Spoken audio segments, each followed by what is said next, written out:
CA, NRC, किसी की नागरिकता नहीं जानी, कुछ नहीं होना, एक भीड़ खड़ी हो गई, उसको नहीं आने दिया।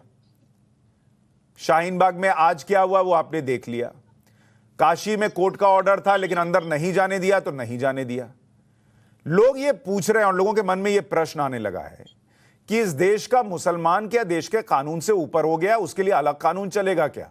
देखिए, आज जो बड़ा व्यापक विषय आपने उठाया है, तो सुशांत जी मैं एक बात कहना चाहूंगा। कागज नहीं दिखाएंगे, बुलडोजर नहीं चलवाएंगे, सर्वे नहीं करवाएंगे, तहखाने नहीं खुलवाएंगे, लाउडस्पीकर नहीं उतरवाएंगे, संविधान गाएंगे टीवी चैनल पर आकर, पर शरिया के ही पाथ पर चलते जाएंगे और वोट बैंक के चक्कर में टुकड़े टुकड़े कर देंगे और करवाएंगे।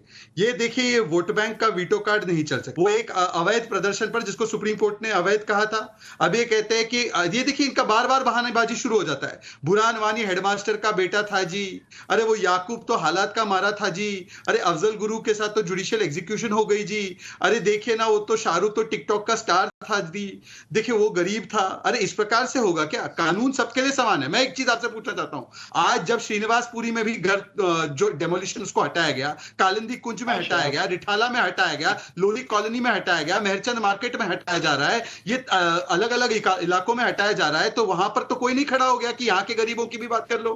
केवल और केवल एक विषय, सही बात है। और देखिए, हर जगह चला है, बार बार क्यों? लेकिन सिर्फ शाहीन बाग को लेकर के अरे मुसलमान को टारगेट कर रहे हैं ये। और मैं दूसरे मेहमानों पर जाऊं उससे पहले अली कादरी साहब, मैं ये पूछ रहा हूं, चलिए उनका प्रश्न छोड़िए, मेरा भी प्रश्न है, पब्लिक का प्रश्न है। जो शाहीन बाग महीनों दुकान बंद करके बैठ सकता है, वो एनआरसी सीए वाला प्रोटेस्ट जो है उसको समर्थन करने के लिए, वो कैसा गरीब है? आज बुलडोजर चलने लगा तो गरीब हो गया, तब अपनी मर्जी से लाखों करोड़ का नुकसान हुआ, तब कुछ नहीं हुआ।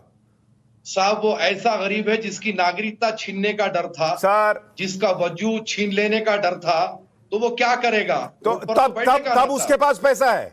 सर कादरी साहब, आप देखिए बड़ी ईमानदारी से बात करते हैं। नहीं कादरी साहब, देखिए आप ईमानदारी से बात करते हैं, यहां आप झोल कर गए। आपको भी पता है सीए एनआरसी से किसी की नागरिकता नहीं जा रही थी। इतना पैसा था कि 6 महीने 8 महीने दुकान बंद करके बैठे थे। सुनिए साहब, एक बात बोलता हूं, सीए एनआरसी के मसले पे मैं आज फिर एक बार कह रहा हूं कि ये कानून पर बात होनी चाहिए और वो सिर्फ एक जुमला निकलना चाहिए। वो अलग बात है सर, पर मैं कह रहा हूं वो कैसे गरीब थे, मुझे ये बताइए अवधेश जी।